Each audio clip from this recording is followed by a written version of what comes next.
बहुत ज़्यादा कपड़े भी मत रखो, फालतू फालतू सामान खरीद कर घर में मत भरो। दिवाली में जब सफाई करते हो तो बहुत सारा सामान फालतू निकाल करके दान दे दो, बांट दो।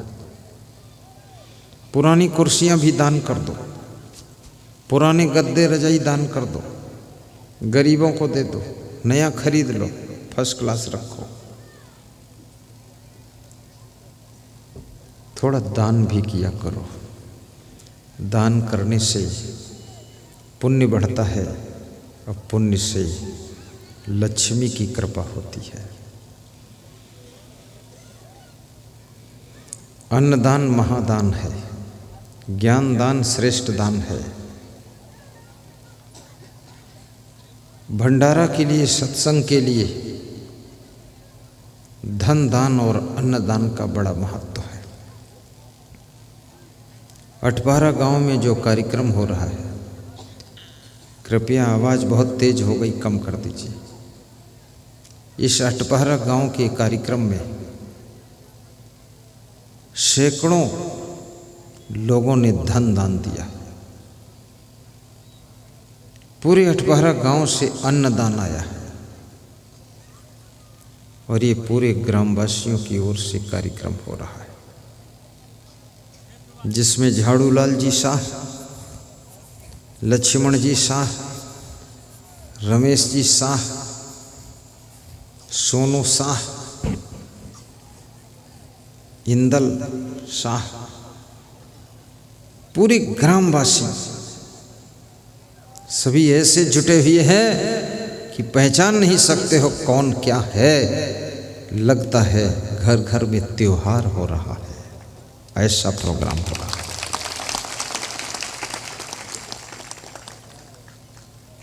70-80 कुंटल तो चावल आ गया है, बड़ा भंडारा चल रहा है। आज भी सुबह से लोग भोजन ले रहे हैं, शाम को भी खा रहे हैं।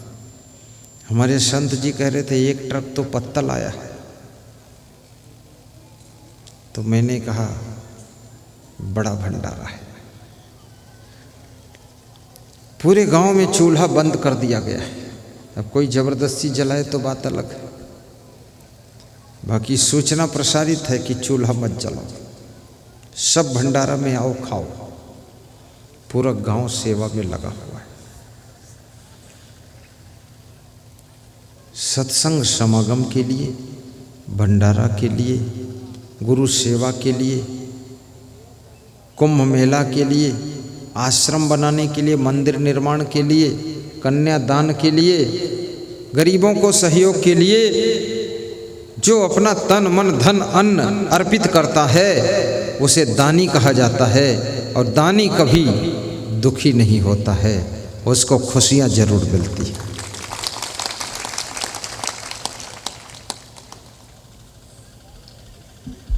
आज यहाँ पर आजमगढ़ उत्तर प्रदेश से भी श्रोता आए हुए हैं, खड़े हो जाइए।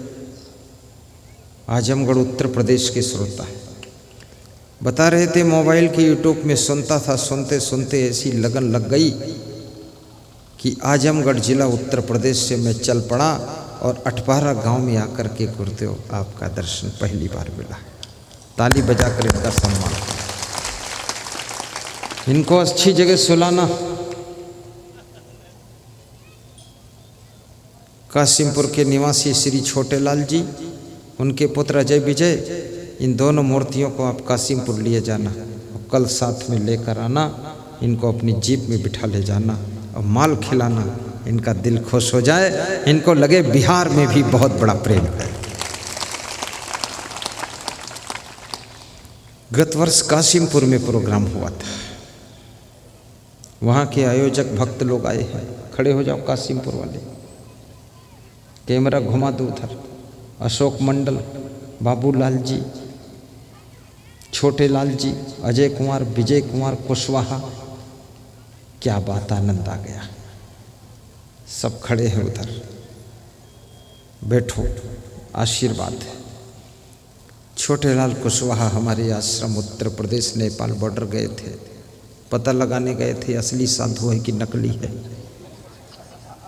लोट कमंडल लिए ढोंगी घूम रहा है, पूरा थाह लगा लिया, आश्रम देख लिया, सब समझ लिया, तब भरोसा हो गया कि असली है, अब इसको मजबूती से पकड़ना है। पकड़ लिया। संत को भी परखना चाहिए, भक्त को भी परखना चाहिए। तुम जो भी सामान खरीदते हो परख कर खरीदते हो। गुरु भी बनाना हो तो परख कर बनाओ। ऐसे वैसे जल्दबाजी में ऐरे गहरे नत्थु खैरे को गुरु मत बनाओ, क्योंकि गुरु तो भवसागर से पार करने के लिए होता है। गुरु कोई ऐसे थोड़े फालतू होता है। पूर्ण ज्ञान होना चाहिए, पूर्ण वैराग्य होना चाहिए, और पूर्ण भक्ति तुमको दे सके उसको गुरु बनाइए। भक्ति के बाद ही मुक्ति प्राप्त होती है, ऐसा गुरु होना चाहिए। गुरु बिनु ज्ञान न उपजे, नहीं अज्ञान विनाश, बंदों गुरुवर देव को जिनसे भ्रम तमनाश। निगुरा रह करके मत मर जाना, जीवन में गुरु बना लेना। और गुरु को धन्यवाद भी देना कि हे गुरुदेव, आप न मिलते तो मैं भटक सकता था इधर उधर, क्योंकि माया के संसार में भटकना कोई आश्चर्य नहीं है, भटकने से बच जाना ही आश्चर्य है। नशा में फंस गए समझो माया में ही फंसे हो। जुआ खेलने लगे, ताश खेलने लगे, दारू पीने लगे, माँ बाप को गाली देने लगे, क्रोध करने लगे, अभिमान आने लगा, तो समझ ले ये माया का ही तो जाल है। और सत्संग इस जाल से तुमको बाहर निकालता है। यदि तुमको अपनी पत्नी के ऊपर बहुत क्रोध आता है, अपनी पत्नी के माँ बाप को भी गाली बक रहे हो, तो समझ लेना तुम माया के गुलाम हो चुके हो। यदि तुमको अपने पति से भी बहुत गुस्सा आती है, 6-6 महीने अपने पति से तुम बोलती नहीं हो, तो समझ लेना तुम माया के जाल में फंस गई हो। गम भी खा लिया करो, सहनशीलता रखा करो। ये आत्मा अजर अविनाशी है, शरीर नाशवान है, वासना बंधन है, थोड़े दिन का संबंध है, मृत्यु के बाद सबका रिश्ता टूट जाता है। इसलिए जब तक जिंदगी है, रिश्ता है, तो उसको प्रेम और मधुरता से निभाना चाहिए, कले कलेश नहीं करना चाहिए। नैनम छिंदद शस्त्राणि नैनम दहत पावका न चलम क्लेदंत अपो न शोषित मारुता वासांस जीर्णानि यथा विहाय नमानि गृह्णाति नरो प्राणी तथा शरीराणि विहाय जीर्णानि अन्यानि संयाति नमानि देहि। जैसे मनुष्य पुराने वस्त्रों को छोड़ करके नए वस्त्र धारण कर लेता है, ऐसे आत्मा एक शरीर को छोड़कर दूसरा नया शरीर धारण करता है। आज मैं उपनिषद पढ़ रहा था तो उसमें लिखा था, यह आत्मा न स्त्री है, न पुरुष है, न नपुंसक है। यह आत्मा जैसे जैसे शरीरों को धारण करता है वैसा वैसा इसका नाम पड़ जाता है। कभी ये पशु का भी शरीर धारण करता है। ये मत सोचना कि हम मनुष्य हैं तो हमेशा मरकर मनुष्य ही बनेंगे, नहीं, पशु भी बन सकते हो। कर्म बिगड़ गए, सोच बिगड़ गई, वासना के कीड़े हो गए, तो मर करके पशु का शरीर मिल सकता है। कबीर साहब किसी गांव में भ्रमण कर रहे थे। एक 80 साल का बूढ़ा आदमी था, किसान था। उससे कबीर साहब ने कहा, गुरु मंत्र ले लो, भक्त हो जाओ। तो उसने कहा, अभी मैं बहुत बिजी हूँ, बाद को आना, गुरु मंत्र ले लूँगा। कबीर साहब चले गए। 5 साल बाद लौट करके आए, तब तक वो बूढ़ा मर चुका था। बूढ़े का बेटा मिला। बेटे से कबीर साहब ने पूछा, बड़ी अच्छी कहानी है। कबीर साहब ने पूछा कि तुम्हारे बाप कहाँ हैं? तो बेटे ने रो करके कहा कि पिताजी तो मर गए। मर करके कहाँ गए? बोले मर करके पता नहीं कहाँ गए। आप ही बता सकते हो, आप महात्मा हो, अंतर्यामी हो। महात्मा ने ध्यान लगाया, कबीर साहब ने ध्यान लगाया। 5 मिनट बाद आँख खोली और बताया कि तुम्हारे पिताजी मर करके बैल बन गए। बोले बैल बने तो कहाँ बैल बने? बोले तुम्हारे घर पर ही बैल बनकर खड़े हैं, 5 साल हो गए। तो बेटा रोने लगा, बोला इस बैल को तो मैंने बहुत पीटा हूँ, मैंने इसकी पूंछ भी ऐंठा हूँ, इसको धूप में बांध दिया हूँ, हाय मैं नहीं जानता मेरे बाप की पूंछ में ऐंठ रहा हूँ। बहुत रोया, बहुत दुख लगा उसको कि मेरा बाप बैल हो गया।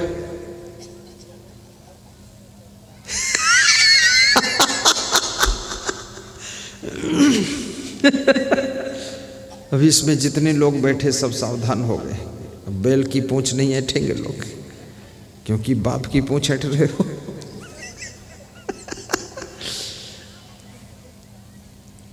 बैल के पास कबीर साहब गए और बैल से कहा कि अब तो तुम मरकर बैल हो गए, अब क्या करोगे, चलो अब भक्त हो जाओ, गुरु मंत्र ले लो। बैल ने कहा अभी खेती बाड़ी तो मैं यही सब संभालता हूँ, अभी फुर्सत कहाँ महाराज, तुम तो साधु संत ठहरे, मेरे पीछे क्यों पड़े, बाद को आना फिर गुरु मंत्र लूँगा।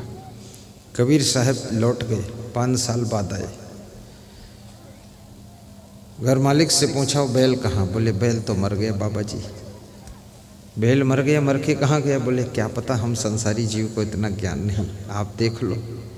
कबीर साहब ने आंखें बंद किया, अंतर ध्यान लगाया, 5 मिनट बाद आँख खोली और कहा कि बैल मर करके कुत्ता बन गया। बोले महाराज कहाँ कुत्ता बना, बोले आपके द्वार पर ही बैठा यही कुत्ता है। तो फिर बेटा रोने लगा कि इस कुत्ते को तो बहुत पीटा हूँ, लातों से भी मारा हूँ, गाली भी दिया हूँ, मेरा बाप बैल बना फिर कुत्ता बन गया, हाय रे मैं क्या करूँ। इसलिए कुत्ते को भी मत मारना, वो तुम्हारा बाप ही कुत्ता बनकर आया। उसका मोह नहीं छूट रहा, वही तुम्हारे द्वार पर आएगा घूम घूम करके। कुत्ते से कबीर साहब ने जा करके पूछा कि अब तो खेती भी नहीं कर पा रहे हो, अब तो गुरु मंत्र ले लो। कुत्ते ने कहा आपको क्या पता है, इस घर की रक्षा तो मैं ही करता हूँ, रात भर भौंकता हूँ, चोरों को आने नहीं देता, दूसरे कुत्तों को भी नहीं आने देता हूँ, रखवाला मैं ही हूँ, द्वारपाल हूँ। अभी गुरु मंत्र नहीं लूँगा, क्योंकि अभी किसी किसी की टांग में काटना भी पड़ता है, मंत्र लेने के बाद फिर काटना पीटना मना हो जाएगा। बात को आना। कबीर साहब लौट गए, 5 साल बाद आए। घर मालिक से पूछा वो कुत्ता कहाँ, बोले कुत्ता तो मर गया महाराज। तो मर के कहाँ गया, बोले आप पता लगा लो। ध्यान लगाया कबीर साहब ने, 5 मिनट बाद आँख खोला और कहा कि वो कुत्ता मर करके तो सांप बन गया। तो सांप कहाँ बना महाराज जी, बोले आपके कमरे के कोने में बैठा है जलेबी नोमा। अंदर जाकर टार्च लगा कर देखा, काला सांप बैठा है। कबीर साहब ने कहा यही है, ये तुम्हारे बाप की आत्मा है, ये सांप बन गई है, अभी तक जो बाप था अब सांप है, यही आपका बाप है। उसने कहा खतरनाक है, मेरा बाप सांप हो गया, इस सांप को तो कोई मार देगा, डंडा क्या हाल होगा। बोले तेरा बाप है तू जान। बोले मैं तो नहीं मारूंगा, मेरा बाप है। थोड़ी देर बाद वो सांप रेंग कर बाहर आया, नाती पोतों ने डंडे से पीट डाला सांप को। सांप द्वार पर तड़फ रहा था, छटपटा रहा था। कबीर साहब सांप के पास गए, बोले अब तो गुरु मंत्र ले लो। बोले अब महाराज दे दो गुरु मंत्र, पिटाई हो गई, हड्डी तोड़ दी गई। अब इस घर में जन्म नहीं लूँगा, सब मोह टूट गया, ठोकाई पिटाई हो गई। ये मोह ऐसे नहीं छूटने वाला है, डंडोस पिटाई होगी तभी मोह जाएगा। तब गुरु मंत्र लिया, उस सांप की मुक्ति हुई। मोह सकल व्याधि निकर मूला, जहिते पुण्य उपजई बहुसूला। गाइए। मोह सकल व्याधि निकर मूला, जहिते पुण्य उपजई बहुसूला। नष्टो मोहा अस्मृतिर्लब्धः। मोह जब नष्ट हो जाता है तब आत्मज्ञान की स्मृति हो जाती है कि मैं अहम शुद्ध चैतन्य ज्ञानम स्वरूपम अजर हम अमर हम अखंडम अनुपम। मैं अजर अमर अविनाशी आत्मा हूँ, मैं शरीर नहीं हूँ। लेकिन जब तक ये मोह नष्ट नहीं होता है तो शरीर को ही हम मान लेते हैं कि मैं शरीर हूँ और शरीर के रिश्ते सब सच्चे हैं। लेकिन ज्ञान होने पर मोह का अंत होता है और जिंदगी फिर बसंत हो जाती है। मोह सकल व्याधि निकर मूला, जेहि ते पुनि उपजे बहुसूला। मोह निशा सब सोवन हारा, देखहि स्वप्न अनेक प्रकारा। यह जग जामिनी जागहि जोगी, परमारथी प्रपंच वियोगी। जानिहि तबहि जीव जग जागा, जब सब विषय विलास विरागा।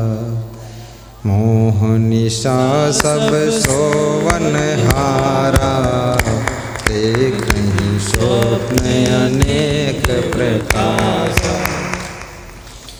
मोह से ऊपर उठो और गुरु मंत्र लेकर के, गुरु की भक्ति करके, परिवार में प्रेम से रह करके गुरु का ध्यान करो। रोज प्रवचन सुनो, आपकी आत्मा का उद्धार हो, आपके घर घर में सुधार हो, आपका घर मंगल भवन बने, ऐसी मैं शुभकामना करता हूँ।